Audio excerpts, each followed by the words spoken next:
Vậy bảo là sang song câu what ta có đang nhắm pizza nó nhắm pizza mình cam mơ bê Italy nó hay chưa gọt cả là muốn tha khó xóm mình mơ bị bẻ nghe ở lớp hẹp cái tha pizza mình mơ bị Italy tiết cái bay ngọt bên mà tử và có một căn episode food tell nị tiên là há all about food pizza គឺមានប្រវត្តិសាស្ត្រជាង2000ឆ្នាំមកហើយអ្នកស្រុកអេស៊ីពីអ្នកស្រុកក្រិចហ្នឹងគឺគេបានចេះធ្វើនំប៉័ងភីហ្សាហ្នឹងយូរដែរហើយប៉ុន្តែវាអត់ទាន់ខ្លាយទៅជាភីហ្សាដែលញ៉ាំហងៃទេភីហ្សាដែលគេធ្វើជំនាន់ហ្នឹងគឺមានរូបរាងវា flat ដែលនំប៉័ងឲ្យរៀបអញ្ចឹងណាដាក់ជាមួយនឹងប្រេងអូលីវហើយជាមួយនឹងស្លឹកម្ទេសសឹកហឹលឬក៏ basil អីចឹងទៅភីហ្សាដែលយើងញ៉ាំហងៃហ្នឹងគឺមានកំណើតពីសតវត្សទី18ប្រទេសអ៊ីតាលីទីក្រុងណាផូលភីហ្សាកាលហ្នឹងគឺសម្រាប់ប្រជាជនក្រីក្រទេបើសិនជាយើងមានលុយល្មមអីគឺយើងអាចញ៉ាំបានហើយមិនដូចហងៃទេអ៊ីតាលីនៅទីក្រុងណាប់ហ្នឹងគឺគេចម្អិនភីហ្សាលក្ខណៈសាមញ្ញពេញប៉ោះហើយនឹងឈីសបន្តិចទៅហើយគេដុតទៅញ៉ាំបានហើយភីហ្សាបានផ្លាស់ប្ដូរវាសនាខ្លួនឯងនៅពេលដែលរាជិនី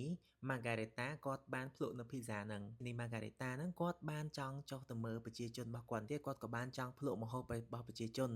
ហើយម្ហូបហ្នឹងគឺភីហ្សានឹងឯងពេលហ្នឹង chef មួយគឺឈ្មោះ Esposito ណែមិន Despacito ទេណាមិនជំនាញទេគាត់បាន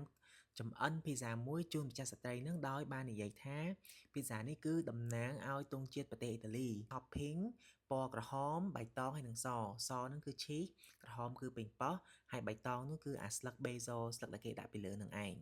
ណែម្ចាស់ស្ត្រី Margarita ហ្នឹងគឺពេញចិត្តជាមួយនឹងភីហ្សាហ្នឹងខ្លាំងមែនតើហើយដល់ពេល chef ហ្នឹងក៏ឃើញអញ្ចឹងទៅគាត់ក៏បានដាក់ឈ្មោះភីហ្សាដែលគាត់ធ្វើជូនម្ចាស់ស្ត្រីហ្នឹងថាជាភីហ្សា Margarita អញ្ចឹងបើអ្នកទាំងអស់គ្នាចូលចិត្តញ៉ាំភីហ្សាអ្នកទាំងអស់គ្នាដឹងហើយព្រោះញ៉ាំជាគេបំផុតហើយគឺញ៉ាំអត់ធុញទេយើងទៅដល់ណាក៏យើងញ៉ាំបានដែរចឹងចាប់តាំងពីពេលហ្នឹងមកគឺភីហ្សាមិនមែនជារបស់សម្រាប់ជនក្រីក្រទេមានលុយល្មមអីញ៉ាំភីហ្សាគ្រប់ទៀតហ្នឹងណាប្រាប់មើលថាអ្នកនរគ្នាចូលចិត្តរសជាតិភីហ្សាមួយណា